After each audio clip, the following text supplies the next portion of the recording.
Let's talk about day one, day two, and day 365 and why these are important. Our premise here is that as a security leader, as someone who has responsibility for information security in your enterprise, that you have to create a set of policies and enforcement that controls who, human and non-human, who has access to what, different types of resources. And in order to do that, you've got to understand the who and you have to understand the what. And if you don't, you cannot be successful with an effective information security program, fundamentally. And day one, day two, and day 365 are a really important part of how you're going to get to the place where you do have a good, solid, and reasonable understanding of the who and the what, and you can build policies, enforced policies around that information. Day one is about a new system, a new person, a new who or a new what.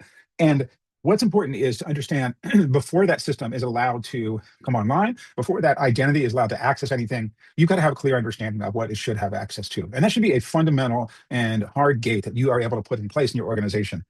Great, we're hiring a new person.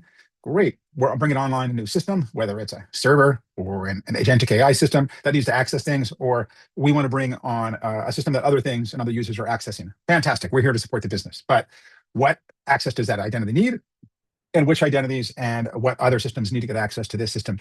At a very minimum, you need to put in place some process around that so you get visibility and you have some documentation and machine readable information about that, whether it's group membership, whether it's metadata tags, whether it's some sort of naming convention, whatever it is, that is then going to allow you to build access policies on top of that. So now on day one, the very first day, the very first moment this identity comes online or the system is available, that you have visibility and you have control over what has access to it. That's going to avoid your creating more technical debt for you. And it's also going to allow you to define access policies for that can be enforced properly from day one, from minute one, and to do so in a way that isn't going to impede any productive access. It also is going to give you a very clear set of visibility into what is normal and expected, and therefore what is abnormal and unexpected and needs to be investigated. That's day one.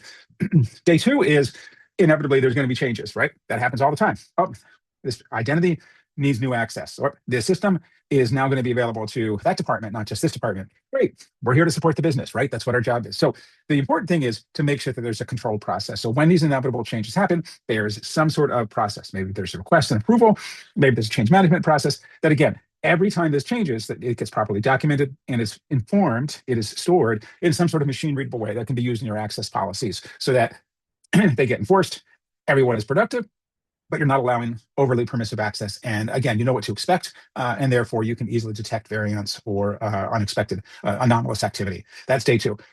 Day 365 is, and we learned this from a customer. This is great. We love learning from customers. So it's around understanding that no matter where you start from, right? The vast majority of organizations don't have great visibility. They haven't been enforcing these things previously. So there's a load of technical debt or security debt around this. So what day 365 is to say, look, we're going to put in place a cadence so that every component, every identity, every system gets touched periodically, once a year, maybe every 18 months. Once a year is a pretty good amount, so that you're guaranteed that every day, every week, every month, some set of systems will kind of pop up and say, hey, they need to be validated. And that's where the work of bringing these things on board into your system of record that says, oh, this identity does need access to those things. This identity doesn't need access to those things.